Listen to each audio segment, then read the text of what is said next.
Aleluia! Glória ao Cordeiro de Deus. Aleluia! Paz do Senhor Jesus, amém. Só os vivos digam amém. Só os felizes digam aleluia. Só os que receberam digam glória a Deus. Aleluia. Então poder sentar em nome de Jesus, glorificando, exaltando o nome do Senhor. Que gostoso, que alegria poder estarmos aqui adorando ao Senhor. Às vezes eu fico ali embaixo e falo assim, só vou entrar na hora da palavra, mas aí eu não consigo, eu não resisto. E eu venho para cá para poder dividir com o Ministério de Louvor esse momento, que é um momento extraordinário do culto também. Essa unção tremenda do Espírito Santo, amém? Glória a Deus. Nós não vamos tomar muito tempo, né? Sem demora, você já vai abrir a sua Bíblia, deixar aberta lá na Epístola de Paulo aos Romanos, capítulo 13, amém? Para você que nos acompanha através da live, seja bem-vindo. A todos os irmãos que temos visitantes aqui hoje, presentes na igreja. Os que estão aqui já vieram mais de uma vez. Glória a Deus. Louvado seja o nome do Senhor. É uma alegria poder estar com os irmãos. E você também que está na nossa casa. Para deixar registrado, nós estamos fazendo mais um culto presencial e online, dentro das normas da biossegurança, respeitando aquilo que as autoridades nos exigem, né? Mantendo 1,5 metro de distância, uso de álcool gel, máscara. Falando nisso, a minha máscara estava aqui, eu acho que... pegou aí, meu amor, obrigado. Senão achar que eu não uso, eu já tenho uma de reserva no bolso. E glória a Deus, amém? Eu quero trazer uma palavra ao seu coração, que traz o título de consciência de eternidade. Diga comigo, consciência de eternidade. Consciência, amados, é ter o entendimento, é ter a ciência de algo, saber de algo, ou procurar saber de algo de uma forma profunda. Estarei ministrando a palavra e depois ao final, né, eu até pedi para a pastora que separasse um pouco de óleo. Nós consagramos um óleo novo hoje. E depois nós vamos estar consagrando, orando pelo mês de julho. Amém? Por que, pastor, está fazendo isso? Vai consagrar o mês de julho? Nós não consagramos nenhum outro mês. Nós consagramos sim em oração. Às vezes não fazemos isso aqui no culto, mas nós apresentamos a igreja para o Senhor todos os meses. Mas a gente está ouvindo dizer agora por esses dias que o pico da pandemia é mês de julho, que o mês de julho o sistema de saúde vai entrar em colapso, né? O SUS, Sistema Único de Saúde, e não só o SUS também, né? Os hospitais particulares já estão aumentando leitos, né? Que foi o caso da Cacemes essa semana, anunciou que está aumentando mais 20 leitos de UTI, e está todo mundo apreensivo por conta disso, porque se alastrou assim de uma forma muito forte, né? A gente tem que louvar a Deus porque também tem muita cura, muitas pessoas sendo curadas do Covid, né? Muito mais pessoas sendo curadas do que as que estão perdendo a vida em meio a essa pandemia. Mas nós vamos orar, porque a oração de um povo que crê, ela é muito poderosa, ela surte nos seus efeitos. Se nós hoje aqui nos levantarmos em oração, apresentando o Senhor o mês de julho, com certeza nós teremos um mês abençoado e, como todos os outros, protegidos por Deus, amém? Quantos creem, vai estar comigo? Diga amém. Consciência de eternidade, Romanos capítulo 13, já nós vamos fazer a leitura. E eu gostaria de trazer hoje com esse tema, abordar com esse tema a salvação. Falar com você hoje sobre salvação. Eu não quero aqui estar falando sobre essa crise que nós estamos passando, como diz o reverendo Hernandes Dias Lopes, né? Ela é endêmica, agônica, endêmica e sistêmica. Não, eu quero trazer para você algo que as igrejas devem pregar, independente da situação em que nós estamos passando. Se nós estamos em pandemia ou não, se nós estamos num tempo bom ou não, a igreja tem que falar de salvação. E falar sobre salvação, muitas das vezes, não é aquilo que a pessoa quer ouvir. Porque quando você vai falar sobre salvação, você mexe em algumas feridas. Às vezes nós estamos ficando confortáveis demais com a situação que nós estamos vivendo. E nós esquecemos que a nossa passagem aqui, ela é muito rápida. Rapidamente nós nascemos e rapidamente temos a nossa vida e daqui a pouco estamos morrendo, todos nós. Eu não sei se você tem a consciência, o pensamento que eu tenho, Mas parece que foi ontem que eu tinha 18 anos e estava casando com a minha esposa. Parece que foi ontem que a minha filha primogênita, Thaís, nasceu. Parece que foi ontem que eu me converti ao Senhor. Tudo está passando muito rápido. A vida passa muito rápido porque ela é como um estralar de dedos. Mas a nossa missão é passar por essa vida e herdar a vida eterna. E quando nós falamos assim sobre a consciência de eternidade, nós temos que pensar na eternidade. E muitos não gostam de ouvir, mas falar de salvação é algo necessário, tanto para o ímpio como para aqueles que já se decidiram por Cristo Jesus. Há uma necessidade muito grande da igreja falar. E palavras de salvação eram palavras constantes nas falas de Jesus. O tempo todo em que Jesus estava falando com o seu povo, o tempo todo em que Jesus estava instruindo os seus discípulos, ele estava falando sobre uma vida fora daqui. Ele falou sim, por diversas vezes, da nossa vida aqui. Como nós devemos ser, por exemplo, como no sermão das bem-aventuranças, no sermão da montanha, onde ele fala das bem-aventuranças. Tudo aquilo ele está falando sobre esse tempo também. Mas na maioria das vezes em que Jesus falava, ele falava sobre uma vida fora daqui. Uma vida que não é passageira, é uma vida eterna. É onde nós viveremos a eternidade. E nós podemos decidir como nós queremos viver a nossa eternidade, sim ou não? E eu sempre gosto de trabalhar, fazer uma capa da ministração, faz parte do meu esboço de sermão. Sempre eu vou catalogando e guardando. E hoje eu achei interessante, a primeira imagem que eu encontrei, que eu pesquisei na internet, era um túnel, e no final do túnel tinha um relógio. Aonde a pessoa vê a luz no final do túnel era um relógio. Mas andei mais um pouquinho ali, naveguei mais um pouquinho, e eu encontrei essa imagem, eu achei essa imagem extraordinária, porque nós vemos um homem próximo, né, ou perto de um semáforo, aonde a luz vermelha está acesa, e nós sabemos que quando nós paramos o nosso carro num semáforo, na luz vermelha, nós temos que olhar, aguardar, estar bastante atentos. Alguém pode furar o sinal quando abrir verde para você. E nós vemos que há um homem parado ali, naquele semáforo. E ele está a observar, e à frente dele há um relógio, o tempo está passando. À direita nós vemos o que seria o céu, a eternidade. E à esquerda nós vemos aquilo que seria, né, um tormento eterno. Isso parece conversa de crente do Arco da Velha, não é verdade? O que é um crente do Arco da Velha? É aquelas pessoas bem antigas mesmo, que carregam em si um certo fundamentalismo bíblico. E que o tempo todo só falava disso, só falava de inferno, só falava de marca da besta, e só falava disso, daquilo. Eu era menino ainda, né? Minha mãe, frequentadora da igreja católica, e até hoje, ela me levava nas novenas. E quando nós nos deparávamos com alguém dessa fé que eu professo hoje, essas pessoas só tinham isso para dizer. E era um tanto quanto chato você ouvir uma pessoa ficar falando o tempo todo de inferno. E o pior ainda, te condenando a ele, não é verdade? Nós não fomos chamados para condenar ninguém. Mas se a gente parar para pensar um pouquinho, é com os antigos que nós aprendemos. É com eles que nós aprendemos. Talvez hoje, com uma concepção diferente, uma visão de futuro ainda mais aberta, entendendo que as coisas vão mudando, o progresso vai chegando, a cultura das pessoas vão mudando ao longo dos anos. E nós temos que nos adequar a ela, a maneira bíblica, mas não fundamentalista. Mas se nós olharmos para essa imagem, com esse pensamento de eternidade, você pode decidir qual é o lado que você vai. Por mais que vão dizer não, aqui as pessoas estão já determinadas à salvação. Um grupo de pessoas já está salvo, pode fazer o que quiser. Eu posso ser criticado por ser um presbiteriano e pensar assim.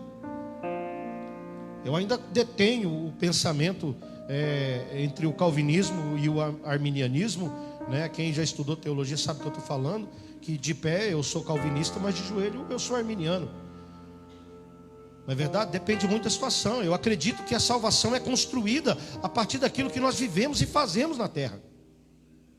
Não haveria na Bíblia lugares citando como nós devemos nos portar, como nós devemos agir. A palavra de Deus diz que nós devemos ser sal e luz. Ora, mas se eu estou predestinado a alguma coisa, então eu posso ser treva, e eu posso ser insosso, e ainda assim eu herdarei os céus. Ou eu poderia ser morno, e ainda assim eu agradaria a Deus a ponto dele me levá-lo aos céus. Nós devemos pensar sobre isso. E nós devemos entender o que nós fazemos aqui. Nós não devemos ter aqui uma vida casta, irmãos. Ele nos deu prazeres que nós podemos desfrutar. Ele nos deu a vida para que nós pudéssemos viver em liberdade em Cristo Jesus. Isso não é uma vida aprisionada à religião. Mas o crente deve pensar na salvação. O crente deve pensar sobre a eternidade. Ele deve pensar que há sim vida depois da morte. Mas não é esse tipo de vida que é falado. Aquilo que você assiste no filme, como aquele filme antigo, Ghost lá, que a pessoa volta e vai ali. Não, não. É um tipo de vida eterna. Não é uma vida para você voltar aqui e ficar assombrando sua ex-mulher, seu marido, ou sei lá quem que você vai, a alma penada, porque isso é projeção do diabo. Vida eterna é morar com Cristo, é estar escondido com Cristo em Deus, é estar num lugar onde que não tem choro, não tem dor, não tem sofrimento, não tem acusações. É um lugar de gozo eterno. Então, quando nós falamos sobre salvação, nós falamos sobre isso, sobre viver nessa eternidade. E de fato incomoda, às vezes, porque nós conseguimos, dentro de um pensamento como esse, entender que nós precisamos mudar alguma coisa na nossa vida. E às vezes mudar algumas atitudes é difícil, porque tem atitudes da nossa vida que é como um vício, difícil de deixar. Mas não é impossível, irmãos. Não é impossível. Quando eu olho para uma pessoa, certo que eu já falei entre um culto e outro, né? Tem pessoas que eu dou de mão, eu faço que nem Paulo, né? Quando Paulo diz, entreguei para Satanás e tal. E eu até preguei sobre isso esses dias, quando ele diz isso. Quando ele fala eu entreguei, ele quer dizer eu dei de mão, né? E se não está nesse propósito de Deus, está na mão do inimigo. Não existe você estar na sua mão mesmo. Ou você está na mão de Deus, ou você está na mão do diabo. É assim que a Bíblia nos instrui. Mas quando eu olho para uma pessoa, por pior que seja a reputação dessa pessoa, eu não acho que seja impossível dela mudar, porque eu mudei. A minha vida mudou. E não somente a minha, eu já vi de inúmeras pessoas. Pessoas que realmente mudaram o curso da sua vida e não voltaram atrás, não fizeram como um cão que volta ao vômito, escarnecendo da cruz e da graça. Então, para mim não existe o irrecuperável. A pessoa, não, esse aqui não. Eu levei todos esses adjetivos que você puder pensar de ruim, eu levei. Ovelha negra, vagabundo, isso ou aquilo. Esse não tem jeito, é o que eu mais ouvia, e olha, desde pequeno. Esse não tem jeito. Esse é a ovelha negra da casa. Esse aqui é terrível. Mas as pessoas podem mudar. Não há muita coisa a se fazer para herdar a vida eterna. O primeiro passo é fazer renúncias que te afastam de Deus. E o que afasta o homem de Deus? Quem lembra aí? Diz para mim. É o quê? O pecado. Isso sim afasta o homem de Deus. E falar sobre salvação eram palavras constantes na boca de Jesus, porque esta era a missão dele. E qual era a missão de Jesus? Buscar e salvar a quem? Aqueles que estavam ou estão perdidos. E pasmem, irmãos, muitos estão perdidos dentro do próprio aprisco, dentro da própria igreja, a vida inteira. Lá em Lucas capítulo 19, versículo 10 diz assim: porque o Filho do Homem, palavras de Jesus, veio buscar e salvar o que se havia perdido. Ainda nas palavras de Jesus, lá em Marcos 16, versículo 15 e 16, diz assim: e disse-lhes, ide por todo o mundo e pregai o evangelho a toda a criatura. Quem crer e for batizado será salvo. Quem porém não crer será condenado. Opa, é ou não é de se pensar? Você insiste ainda em dizer assim: não, eu posso fazer o que eu quero, eu estou salvinho da Silva. Conhecereis a verdade, e a verdade vos libertará, significa conhecer a Cristo. Conhecer a Cristo. E conhecer a Cristo não é conhecer de ouvir falar. Não é conhecer de fazer uma oração de vãs repetições.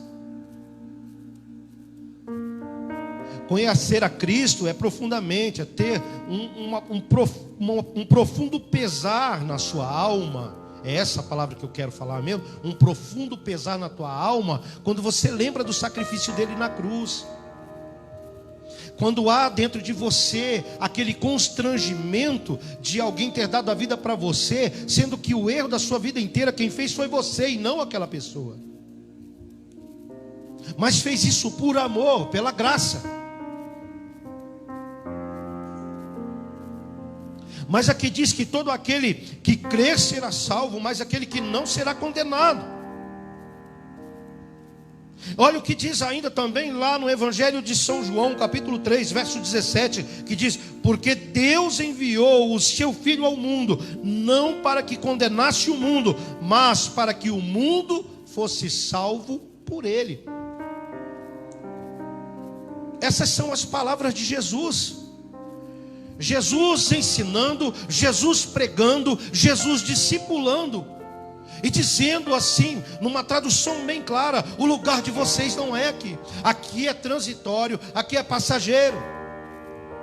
Eu vim para isso, eu vim para que você alcançasse a redenção. Eu vim para que você se arrependesse dos seus pecados. Através do meu sangue aspergido, você está livre da condenação eterna. Eu vim para salvar o perdido. Eu vim para levar você para a eternidade.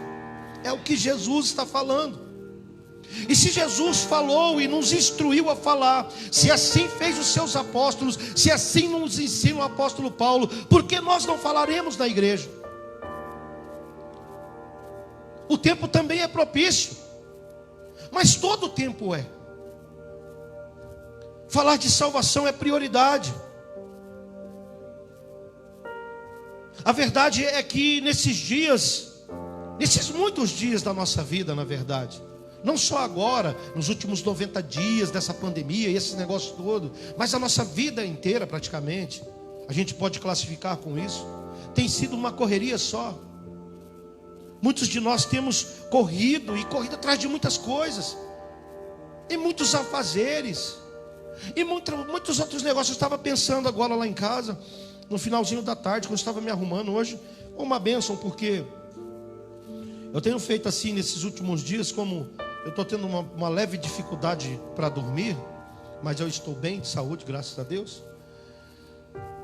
Eu tiro o sábado, eu prefiro que depois que vai todo mundo dormir, eu vou e começo a trabalhar na mensagem, aquilo que Deus, durante toda a semana, foi adubando ali no meu coração. E ontem eu consegui adiantar bastante essa pregação. Aí hoje já terminei ela até por volta do horário de almoço. Eu pude dormir à tarde, descansar. Consegui dormir, estou bem disposto que eu dormi à tarde. Mas quando eu acordei pensando nisso. Justamente nessa parte da ministração, aonde diz que nós corremos atrás de muitas coisas, fazemos muitas coisas, e esquecemos de pensar na nossa salvação, esquecemos também de ir à casa de Deus. É um interessante na cabeça humana, para você ver como que a maioria não pensa na eternidade. Preste atenção nisso que eu vou lhe falar. O presbítero Rodrigo, quando fez a abertura aqui, ele disse que muitos acordam 4 da manhã, isso? Falou aqui 4 da manhã, 5 da manhã, e era justamente isso que eu estava pensando lá em casa. Tem pessoas que levantam de madrugadinha. Tem pessoas que levantam, tem que pegar ônibus, 2 ônibus, 3 ônibus. Tem pessoas que trabalham no distrito industrial, tem que sair bem cedo para chegar a tempo de poder trabalhar lá e voltar. Tem pessoas que levantam 4, 5 da manhã e dormem meia-noite, 1 da manhã. Tem pessoas que vão ao trabalho o dia inteiro e ainda fazem faculdade, correm atrás de muitas coisas. E isso é louvável. Isso é louvável. E você faz isso a semana inteira. E se você somar isso, eu não sei nem quantas horas vai dar numa semana. Porque no mínimo a pessoa trabalha aí de 6 a 8 horas por dia, não é isso? Aí se você multiplicar isso por 7 ou por 6 vezes na semana, quantas horas não vai dar? Fora as outras coisas que nós corremos atrás. Aí nós deixamos de vir à igreja. Nós deixamos, sabe por que nós deixamos? Porque nós dizemos assim: a semana foi muito corrida. Foi demais, pastor, estou cansado demais, eu corri demais, eu fiz tudo. Mas você tem 2 cultos na semana, um de 1h30, outro de 2 horas, quando o pastor estoura, que é o normal estourar, 2h30. E se você somar numa semana inteira, são 4 horas que você dá para o Senhor. E se você não pode dar 4 horas para o Senhor na semana, para ir à sua casa e adorar, e se eu estou descontando ainda o período de oração, que você tem que ter o seu período devocional. Então você não pensa na eternidade. É de se pensar nisso. Nós não pensamos quando nós não temos tempo para Ele, então. Mas quando chegar a hora, não é das virgens lá, as prudências e as nécias? As prudentes se recolhem, elas se reservam e se preservam, e a sua botija, ela fica cheia. Mas as nécias não. Deu certinho aqui, até parece teatro de Renove. Mas as nécias não, elas gastaram tudo. Não sobrou nada. E quando o Senhor chegou, elas queriam o azeite das outras, e as outras disseram: não, cada qual cuida do seu azeite, cada qual cuida da tua salvação. Tem um monte de gente aí, ó, cuidando da salvação do outro e não cuida da sua mesma. Você já viu isso? Pessoa que te exorta, pessoa que te julga, pessoa que te aponta, que fala da tua vida, mas ela mesma não está salva. Cheirou aqui. Está cheiroso esse óleo, hein? Não é verdade? Mas é você que tem que cuidar da sua salvação. Sabe qual é o trabalho do pastor? Eu não consigo salvar você, nenhum de vocês. Eu não consigo salvar minha esposa, eu não consigo salvar meu genro, eu não consigo salvar meu neto. Eu não consigo, porque não foi outorgado a mim esse poder de salvar pessoas. Eu posso mostrar para você qual o caminho. E se você disser: pastor, nessa imagem que está ilustrada na parede, qual o caminho o senhor pega? É claro que eu não vou para o fogo. E se eu não vou para a esquerda, porque eu vou desejar que você vá para lá? Não, eu vou te apontar o caminho das pedras, ainda que ele seja difícil, ainda que ele seja estreito, ainda que seja tortuoso e cansativo. É o da direita, é o da salvação. Largo é o caminho que leva para a perdição. Mas ainda assim eu vou falar para você: está cansado? Continua. Está desanimada? Se anima, continua marchando e vai, continue subindo, continue escalando. A pedra está machucando o pé, você vai encontrar o bálsamo no meio do caminho. Mas não pare. Nós viemos para essa terra para passar rapidamente por ela, para nós ganharmos a vida eterna. Então nós vemos muitas pessoas correndo atrás de muitas coisas, e nós vivemos muitas coisas na nossa vida. E com esse viver e correr cotidiano que nós temos, nós não paramos para pensar na nossa salvação. E a vida é como o estralo mesmo, como eu disse agora há pouco. Daqui a pouco ela esvaiu-se. É tão triste quando você tem a notícia de uma pessoa que você conheceu há um tempo atrás, fala assim: a pessoa morreu, tal, puxa, era meu amigo, andava comigo. Que tristeza isso. Foi tão jovem, ela foi tão jovem. Todos nós estamos sujeitos a isso. Ao ter um mal súbito, Deus me livre, né? Contrair essa enfermidade, atravessar a rua, está sentado na varanda, e de repente chegou a hora do acerto.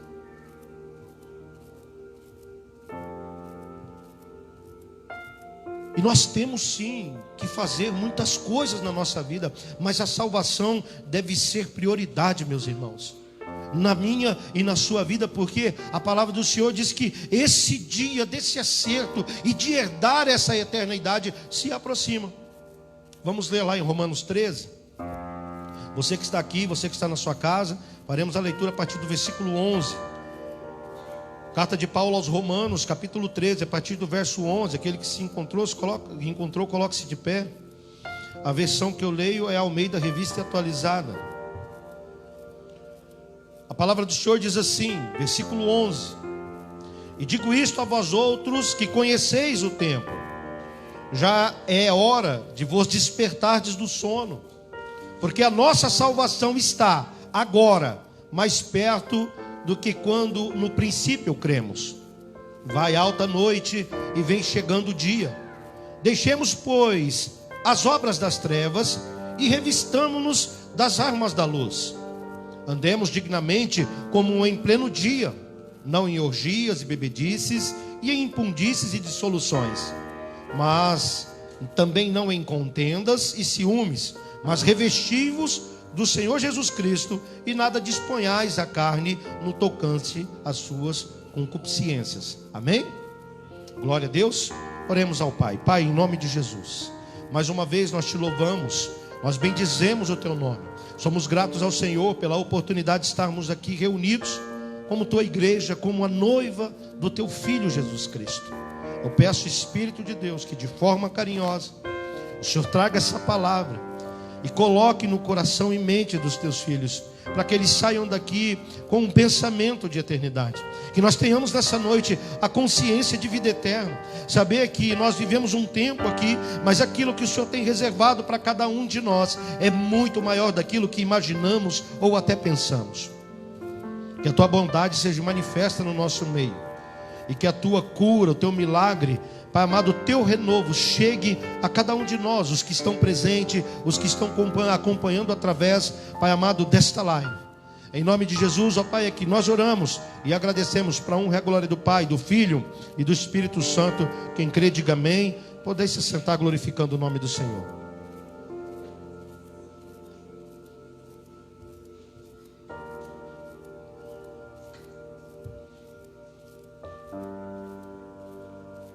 E digo isso a vós outros que conheceis o tempo. O apóstolo dos gentios fala ao povo que estava em Roma.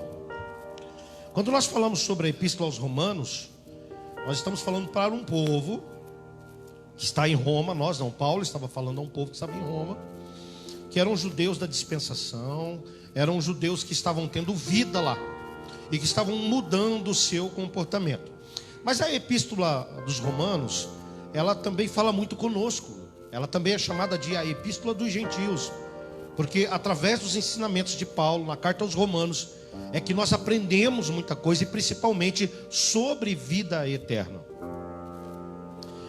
Se você ler e analisar a epístola aos Romanos, do capítulo 11 ao capítulo 14, você vai entender o que Deus quer falar conosco nessa noite. Se você começar a ler do capítulo 11 até o capítulo 14, muito obrigado, Deus abençoe. Você vai ver que tudo que é dito ali são orientações para que você herde essa vida.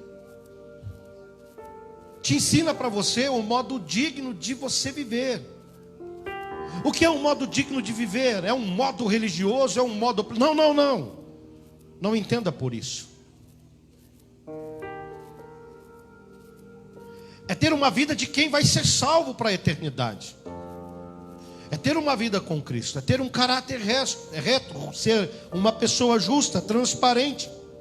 É ser uma pessoa honesta. Ser uma pessoa fiel. Algumas coisas que no falar é muito simples, mas no fazer às vezes é difícil. Mas é o que se exige para isso. E se você ler entre o capítulo 11 até o capítulo 14, se não toda a epístola de Paulo aos Romanos, ou a Bíblia de capa a contracapa, você vai entender que tudo o que ela diz é preparar você para essa eternidade.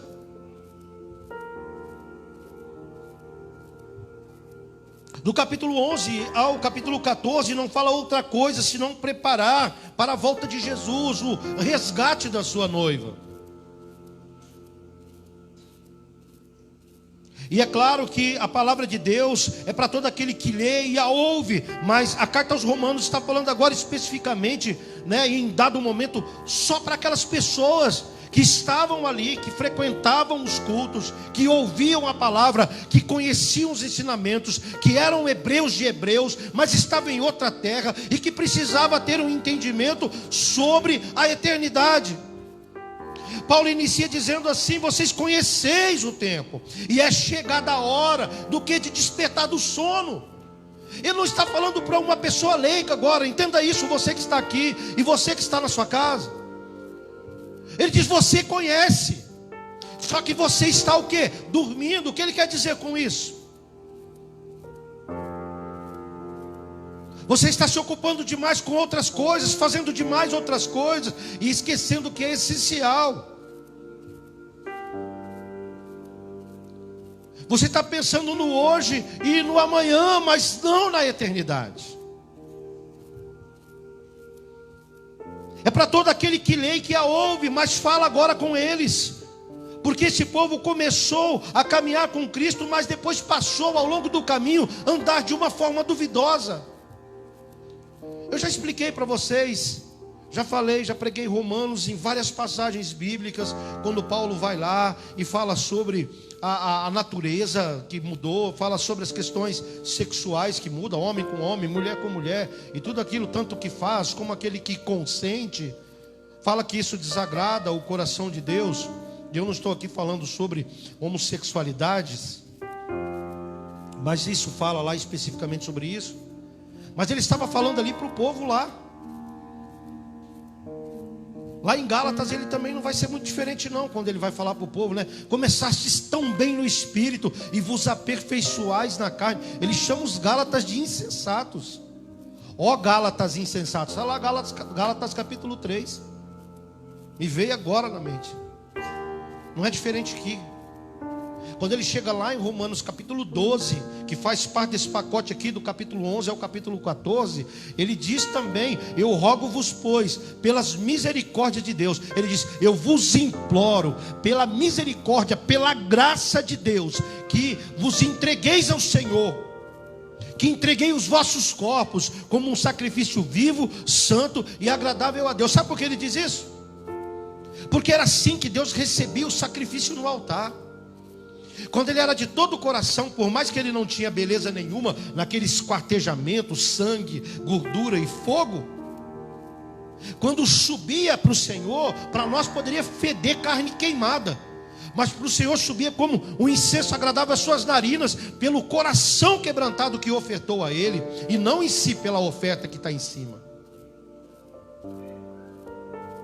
E Paulo está dizendo isso para eles, porque eles mudaram o curso no meio do caminho. E quantos de nós não temos feito isso? Às vezes não é mau caratismo, irmãos, entendam isso. Tem muito crente mau caráter, mas às vezes não é isso. Às vezes é o se enganar mesmo e achar que está tudo bem, que está fazendo tudo certo quando não está. E aí é onde nós devemos ter consciência de eternidade e saber que tudo vai passar muito rápido, como num estralar de dedos. Quando Paulo diz: entrega os vossos corpos como um sacrifício vivo, santo e agradável, faça isso enquanto dá tempo. Seja um altar que emana o sacrifício, para que chegue às narinas do Senhor como um aroma agradável a Ele.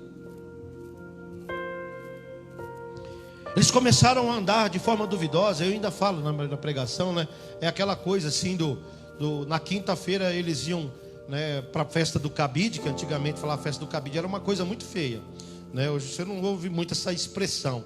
Também não vou falar para os homens que sabem o que é festa do cabide levantar as mãos também, que pode dar algum problema aqui dentro. Mas é como se o cara fosse na festa do cabide com a família na quinta, num culto orgiástico ao Deus Sol, e no domingo ele ia todo santo para a igreja com a Bíblia debaixo do sovaco. Era mais ou menos assim que estava acontecendo em Roma. Eles não chegaram lá e começaram a viver uma outra cultura. Não, eles viram aquilo, gostaram daquilo. Era uma cultura diferente. Tanto faz num banho lá, grego, era homem com homem e tal, e não dava nada. É aquela história do Alexandre o Grande, que a gente assiste naquele filme, é bem daquele jeito que funcionava. Na cultura romana também não tinha esse problema de homossexualismo, do homem afeminado e toda aquela coisa e tal. Mas no domingo estava todo mundo lá, fazendo a oração de fariseu. Ó Deus de Abraão, de Isaac e de Jacó. A Bíblia compara pessoas assim como a um sepulcro caiado. Sabe o que é um sepulcro caiado? Ele é bonito por fora, que nem esse trem aqui, ó, de enfeite aqui que a pastora comprou. Mas por dentro ele é podre. Ele é fétido. Ele é horrível. Ele não tem beleza nenhuma. Tem muita gente assim por dentro. Tá só a capa por fora. Fala bonito, prega bonito, ora bonito. Às vezes é até cordial, prestativo, amoroso. Mas por dentro é um sepulcro caiado. Pessoas assim não vão herdar. E não sou eu aqui que agora estou fazendo o papel do crente chato, condenando pessoas ao inferno. Mas é o que a Bíblia diz. Se o meu coração não estiver nele, se não estiver ligado nele, se eu não conhecê-lo verdadeiramente, eu não vou herdar a eternidade. Entenda, a Bíblia inteira fala sobre isso. Jó, que era um homem bom, íntegro, reto, que se desviava do mal, era tido como o mais justo, de onde ele estava até o Oriente. Ou era um homem na face da terra, que Deus olhava do céu e se agradava dele, a ponto de dizer para Satanás: você não vai corrompê-lo. E chegar um momento, mesmo que Jó não amaldiçoa Deus pelo mal que lhe sobreveio, mas lá na frente ele vai dizer assim: eu te conhecia só de ouvir falar, mas agora os meus olhos te veem. Essa é a causa. Quem fica se matando para saber por que Jó sofreu, essa é a causa. É provação, claro, provação a 1000 por hora, nível hard. Jó precisava conhecer Deus verdadeiramente, porque só queimar o sacrifício para ele, para a esposa e para os filhos não era suficiente. Só dizer glória a Deus não era suficiente se era da boca para fora. Só dizer aleluia não valia a pena, porque Deus não recebia, era só da boca para fora. É só para inglês ver, entendeu? É só para se aparecer. Deus não olha para o nosso estereótipo, né, que fala, para o nosso exterior, aquilo que nós apresentamos por fora, mas Ele olha para a nossa alma. Lá em Apocalipse diz que Ele nos vê nu de alma. Nu de alma. Conhece a mente e a intenção do coração. Vamos analisar aqui as Escrituras. Diga assim: a salvação é prioridade para a minha vida. Versículo de número 11. Nós ainda estamos aqui em Romanos 13, ok? Versículo 11. Diz assim: e digo isto a vós outros, que conheceis o tempo. Ele diz estas palavras para a igreja. Ele diz isso para aquelas pessoas que estavam ali em Roma e que conheciam a palavra. Eles não viviam, eles conheciam a letra, eles conheciam a palavra. E Paulo diz: vocês sabem do tempo. Qual tempo que Paulo está falando? Do que Paulo está dizendo? Ele está dizendo do tempo do regresso do Senhor, do tempo da sua volta, do tempo do retorno. Porque quando Jesus fala lá na cruz, bem alto, tem o telestai, quando ele diz está consumado, ele diz: eu já estou voltando. Nós falamos o já, mas ainda não, a teologia. Eu já estou voltando. Então Paulo diz assim: vocês sabem do tempo do regresso do Senhor. Por que vocês estão dormindo? Se vocês já foram ensinados sobre a eternidade, por que não se importam com ela?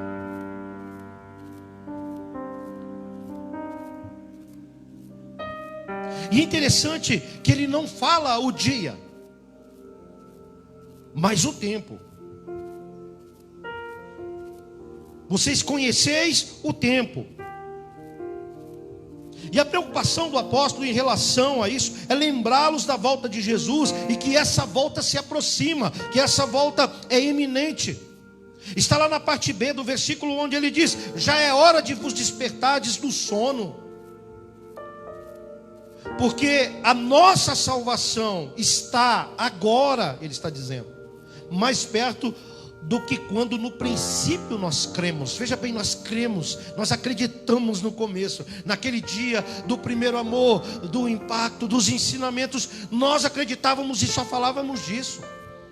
Falávamos do amor de Jesus, falávamos da eternidade, é aquela coisa gostosa como nós sentimos aqui no momento dos louvores, que é uma coisa assim que você fala, eu não quero que isso acabe nunca.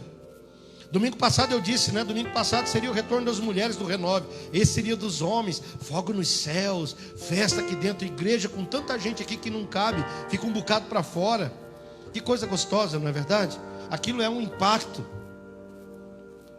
E nós passamos dias falando e vivendo sobre isso, e dizendo essas coisas, mas depois nós esquecemos.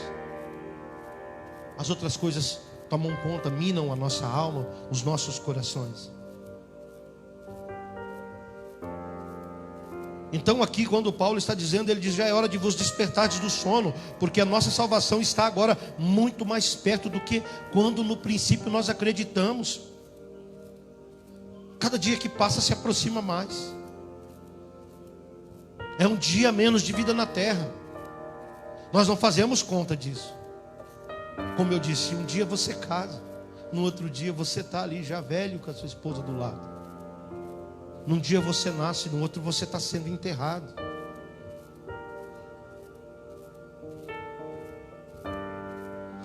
Ele diz aqui sobre o sono, ele está falando sobre a inconsciência da eternidade, não da ciência. Ele está falando da inconsciência, daquele que não sabe, daquele que não se preocupa, daquele que não está preocupado, daquele que os seus sentidos não estão ligados nos céus. Esse é o sono, é dessa dormência, das coisas que ocuparam o coração. Quanto mais tempo se distancia, queridos, de se estar com Jesus Cristo, mais nos afastamos da nossa redenção eterna, mais nos afastamos da eternidade com Cristo. Amém? Porque a volta de Jesus, esse advento se aproxima a cada dia. Versículo 12 de Romanos 13, Paulo diz, vai alta a noite e vem chegando o dia. Deixemos, pois, as obras das trevas e revistamo-nos das armas da luz.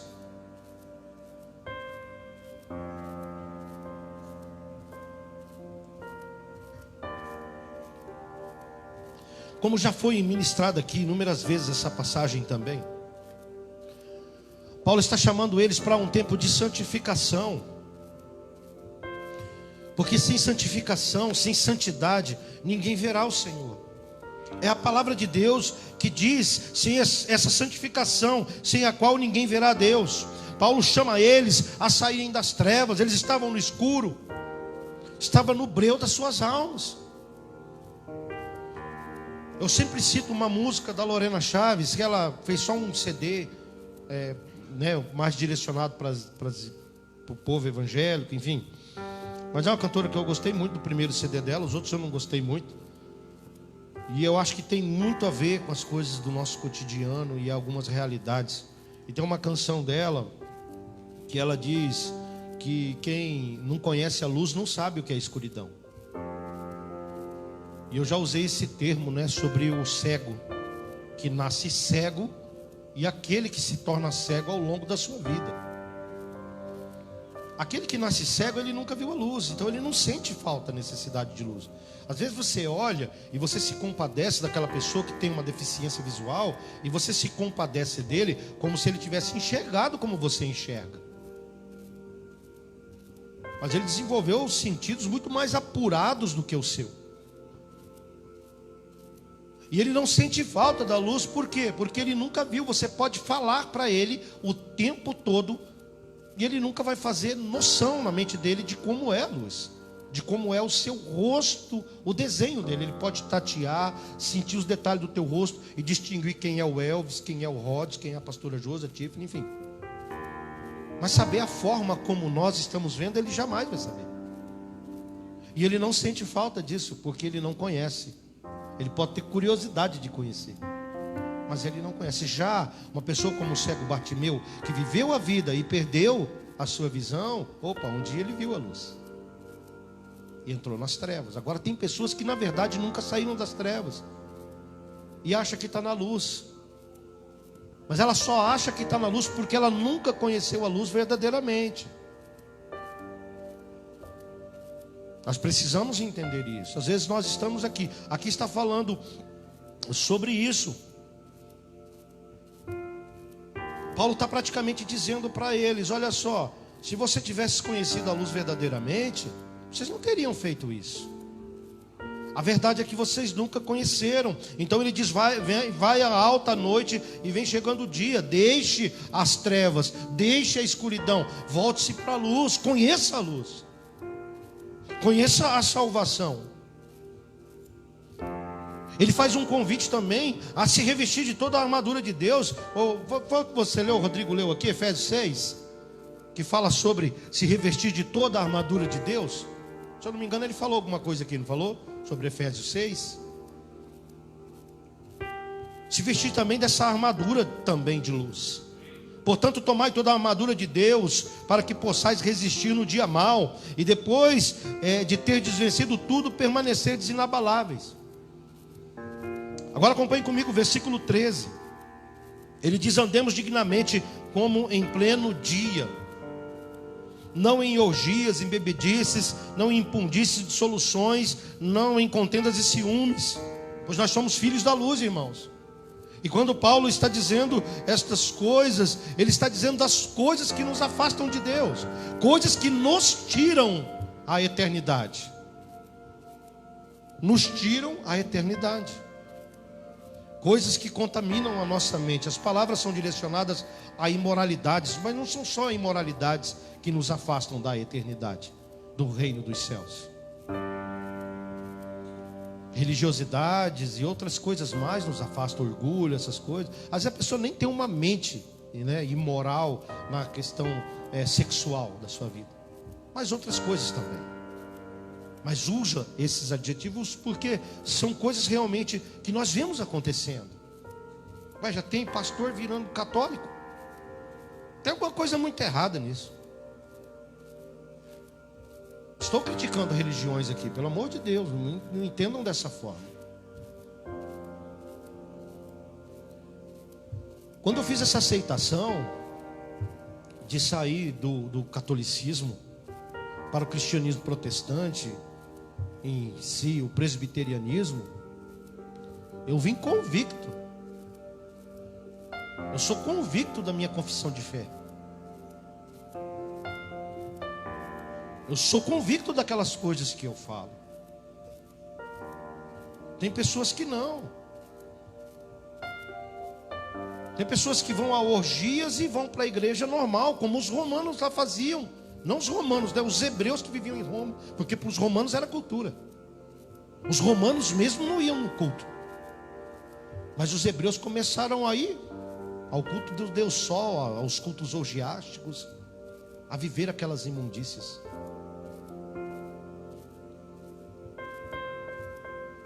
Hoje dentro das igrejas, irmãos, opera todo tipo de sentimento que nos levam a abismos e não salvação. Dentro das igrejas. E nós temos que vigiar. E a palavra do Senhor diz: andemos de modo digno, Paulo vai dizer. Digno do Senhor.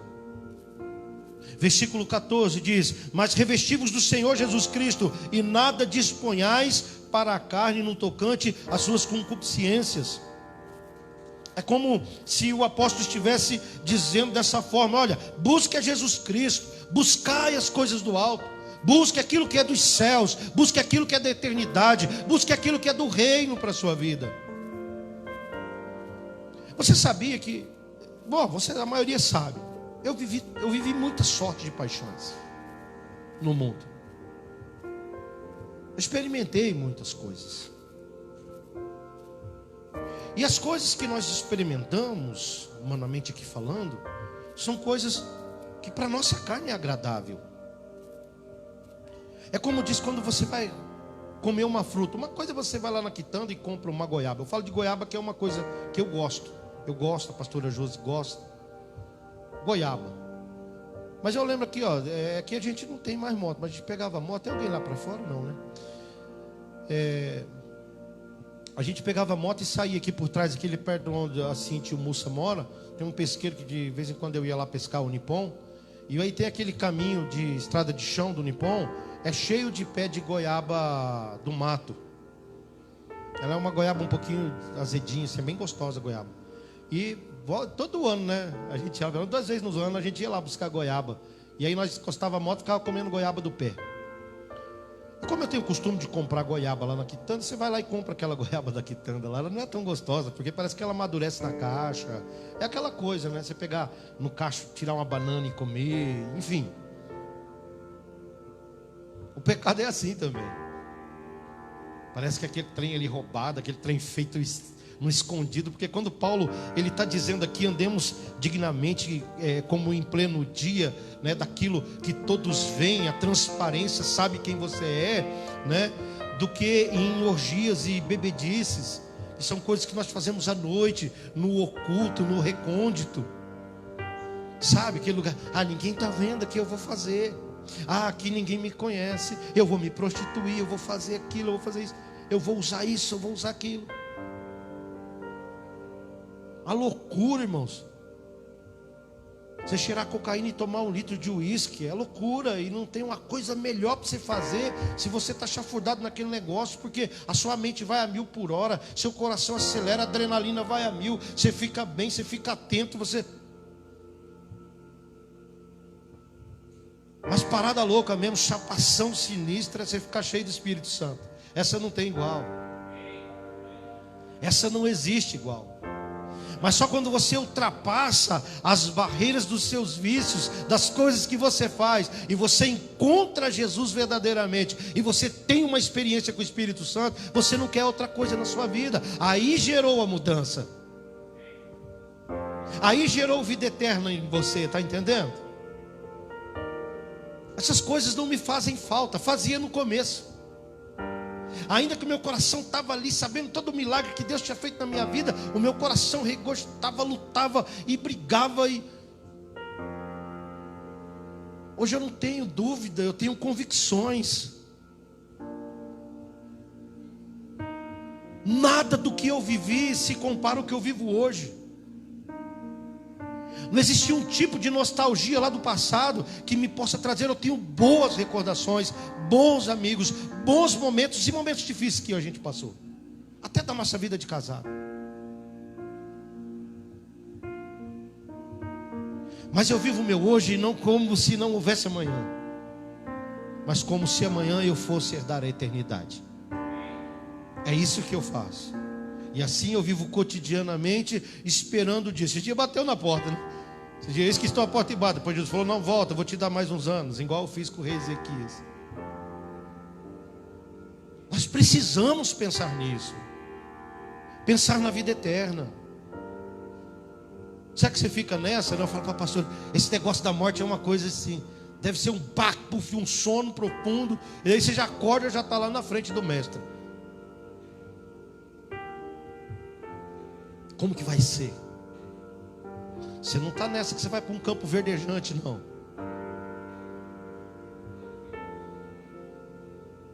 Eu não sei quanto tempo a pessoa fica no seio de Abraão, não sei quanto tempo a pessoa fica adormecida na morte, mas eu tenho cá para mim, queridos, que esse despertar do sono da morte vai ser muito mais rápido do que a vida que nós levamos na terra.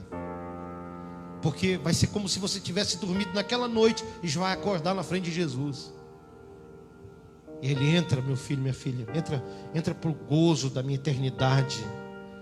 Entra, ocupa uma das minhas moradas que eu preparei para você. Como eu disse lá em João capítulo 14, eu vou preparar-vos lugar.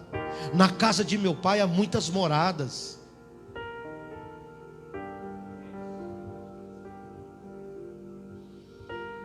Revesti-vos do Senhor Jesus Cristo e nada disponhais para o tocante nas suas concupiscências. Paulo diz: busca Jesus, busca as coisas do alto, renuncie às obras da carne, para que Jesus Cristo reine plenamente em você. Renuncie, irmãos, aquilo que você sabe que te afasta de Deus. E você sabe o que tem atrapalhado o teu relacionamento com Jesus. Feche os olhos, não se manifeste aqui, mas pense agora, o que tem afastado você, o que tem impedido. Glória a Deus que Ele trouxe você aqui. Glória a Deus que você está ouvindo a palavra, que você adorou. Mas no seu cotidiano, o que tem te atrapalhado, o que tem tomado conta da sua mente, é o medo, é a ansiedade, é a depressão, é a concupiscência da carne. São os traumas que você sofreu durante toda a sua vida. É a solidão, é o abandono, é a rejeição, é a orfandade.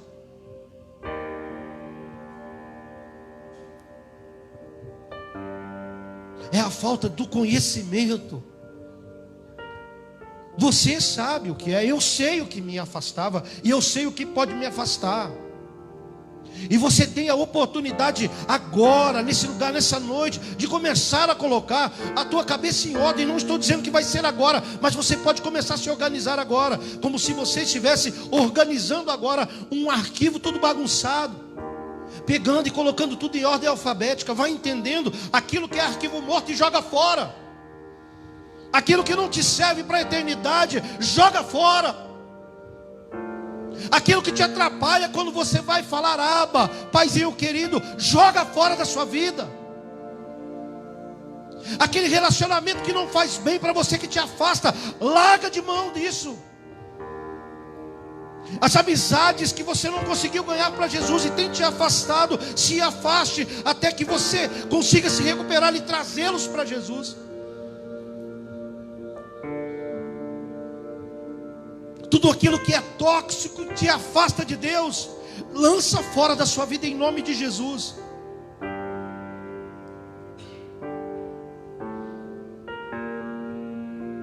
Revista-se de Jesus Cristo.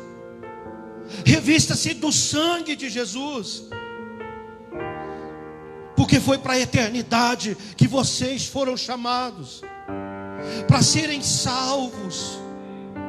A palavra do Senhor diz que foi para salvar que Ele veio no mundo, não foi para condenar. Agora olhe para cá. Se nem Ele mesmo está te condenando, não se condene, só mude a sua vida. Não é tarde hoje para fazer isso, mas amanhã pode ser, de você tomar uma decisão, a decisão coerente para a eternidade. Você sabe qual que é o melhor investimento de se fazer? Na vida eterna. O melhor investimento para a sua vida não é você acumular riquezas aqui não. É bom a gente ter uma vida tranquila, estabilizada, a gente ter algumas coisas na vida, isso é muito bom. Mas você quer mesmo fazer um bom investimento? Compra um terreno no céu. Compra uma chacrinha, né, pastora José? Lá perto da chácara do apóstolo Pedro. Entre apóstolo Pedro e apóstolo Paulo, que é ali para tomar um tereré junto. Ou se você quer ouvir umas histórias mais antigas, compre um sítiozinho lá perto das terras de Abraão. Invista nos céus. E como se investe no céu, pastor? Como se compra uma terra, buscando a salvação, sendo fiel a Deus, andando nos seus justos caminhos, enfrentando as dificuldades, mas com alegria no coração, determinados de que a luta passa, a bonança chega e a salvação está garantida. Quem crê nisso, levanta as mãos aos céus e aplauda Jesus, que é para você que Ele preparou. Uma das suas moradas é sua, você tem direito, invista nela. Invista nela. Jó investia, mas chegou um momento que ele tinha que investir, era nele mesmo. Ele precisava conhecer a Deus. Ele mesmo diz depois: eu sei que o meu Redentor vive. Eu disse até encerradamente aqui em outra pregação. Disse que Paulo que falou isso. Quem falou não foi Paulo, foi Jó. Por isso que é bom você ouvir depois a pregação que você faz. Ele disse: o meu Redentor vive e por fim se levantará sobre a terra. Quando ele diz isso, ele já tinha entendimento. Ele já tinha chegado a um conhecimento ali quase no topo. Mas só depois lá do redemoinho é que ele realmente, Deus pega ele e coloca ele no lugar e traz. Agora você está pronto para me conhecer. O título na minha Bíblia está escrito assim: o dia está próximo. Eu não sei como está na sua Bíblia. O dia está próximo.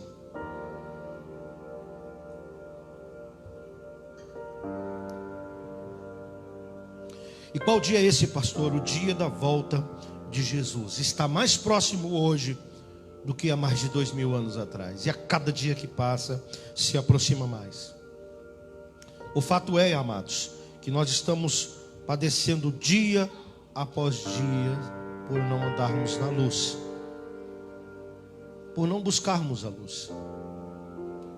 Muitos de nós talvez não andamos porque não aprendemos, não fomos instruídos e ensinados.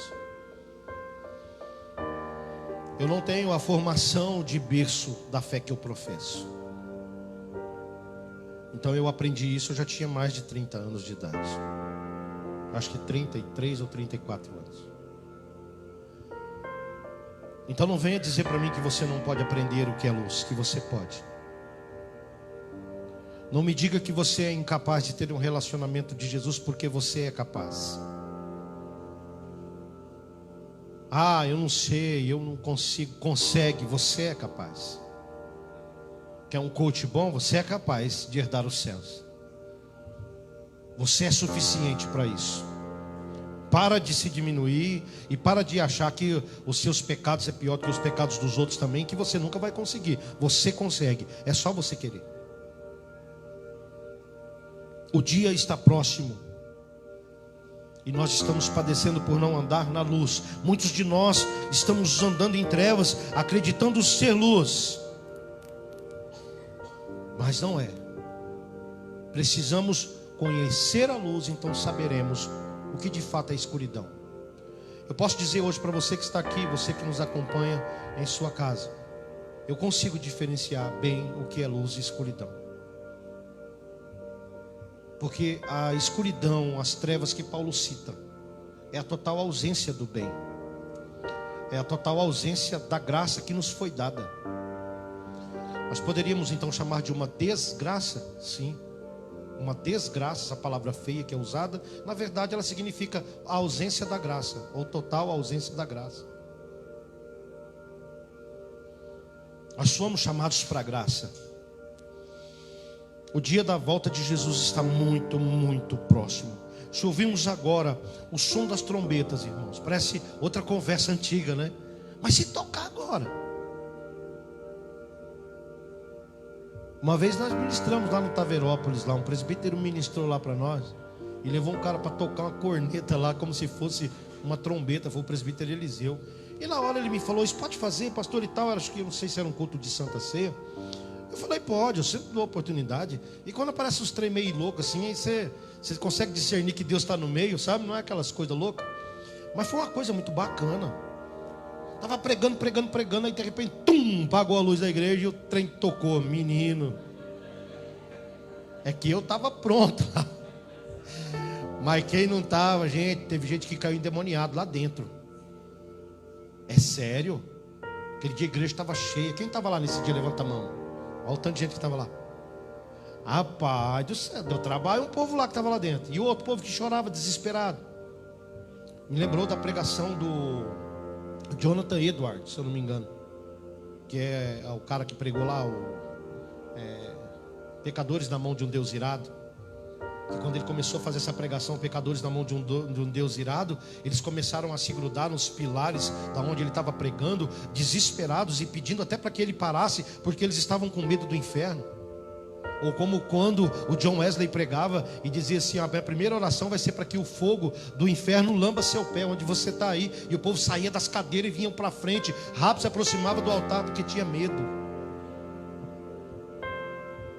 Que coisa, irmãos. Se tocar trombeta agora, você pode declarar: eu estou salvo. Se Jesus chamar agora, acabou. É agora que esse povo vamos resolver. Quem vem, vem. Quem não vem, não vem. E aí, você vai ou você fica?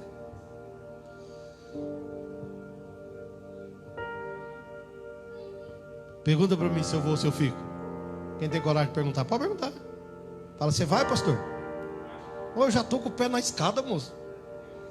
Eu já fui, eu estou que nem aquela música lá do Zé Ramalho, bate, bate, bate na porta do céu. Não é? Que é o Knock, Knock, Knock em Red Star, lá, que nem era do Zé Ramalho, ele só fez o remake da música lá. Eu já estou com o pezinho na escada, sabe? Eu descobri onde é a escada de Betel, onde que Jacó colocou aquela escada lá que dá acesso, onde subindo e descendo. Ah, mas pai, tocou trombeta, eu já estou grudado no degrauzinho. E você? Que isso seja uma verdade no seu coração, porque só nós podemos dizer essa verdade dentro de nós. Eu não posso dizer para o Mário, eu não posso dizer para a Gabi, eu não posso dizer para a nossa irmã Lívia que está ali, eu não posso dizer para a Elaine, eu não posso dizer para a Paula, eu não posso. Quem pode dizer para você é você mesmo. A Tânia pode dizer, eu estou com a mão na escada e o pé também.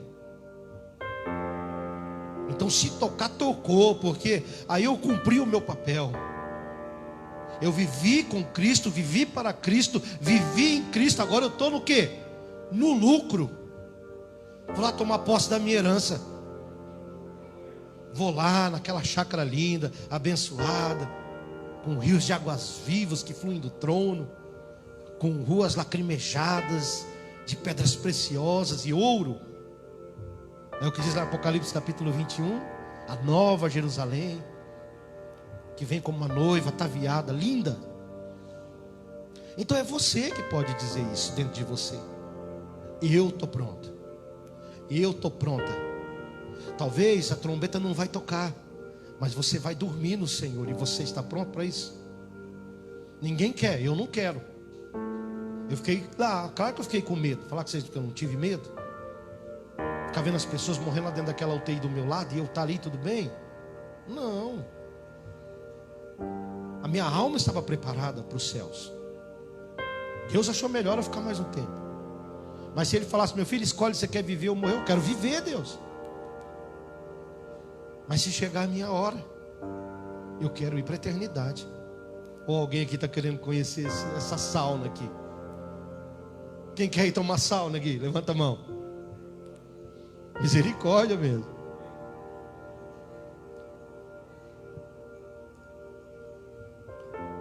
Você pode declarar nessa noite que está com a sua salvação garantida?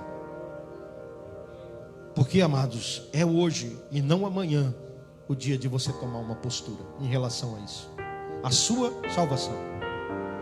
Ouvir palavras boas de profecias, e que tudo vai mudar, e que tudo vai melhorar, e que tudo vai acontecer, tudo que você quer aqui para essa vida é bênção, é gostoso ouvir, mas e a sua salvação?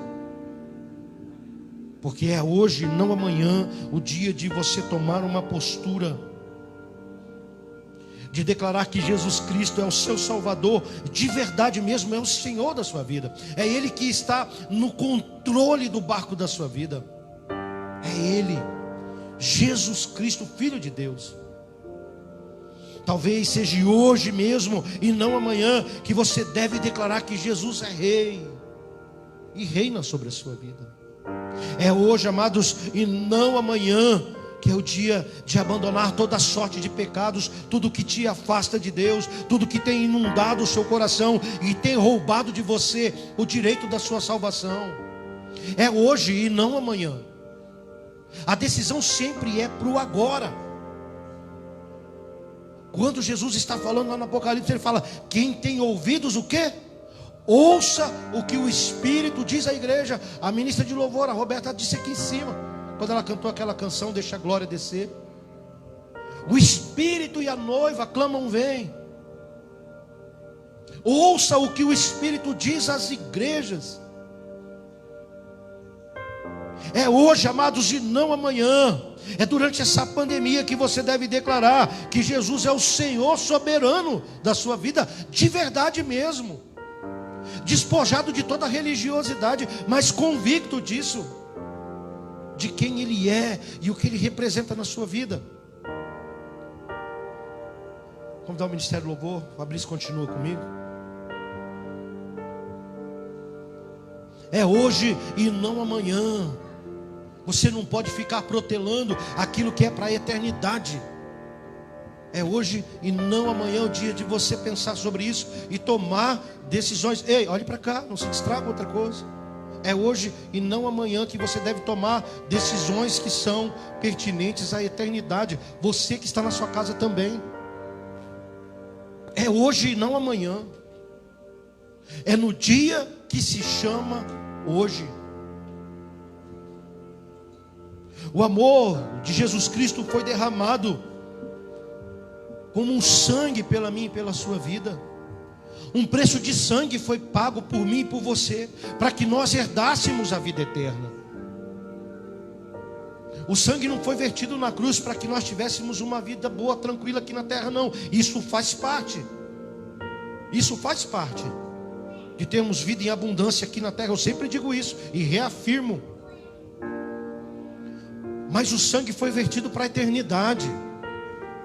Foi para tirar da minha e da sua vida uma cédula que tinha, sabe? Uma dívida que nós não podíamos pagar. E essa dívida foi rasgada. Ela foi tomada da mão de Satanás. Foi rasgada, foi tomada da mão dele. A chave da morte foi tirada dele. A autoridade que ele tinha de nos aprisionar. Esse sangue, ele foi vertido por mim e por você. Para isso e por isso nós devemos tomar uma decisão nas nossas vidas, sendo pessoas que já declararam publicamente diante dos céus e da terra por Jesus Cristo, mas pessoas que ainda estão lá em cima do muro, achando que é um lugar neutro. E muro não é neutro.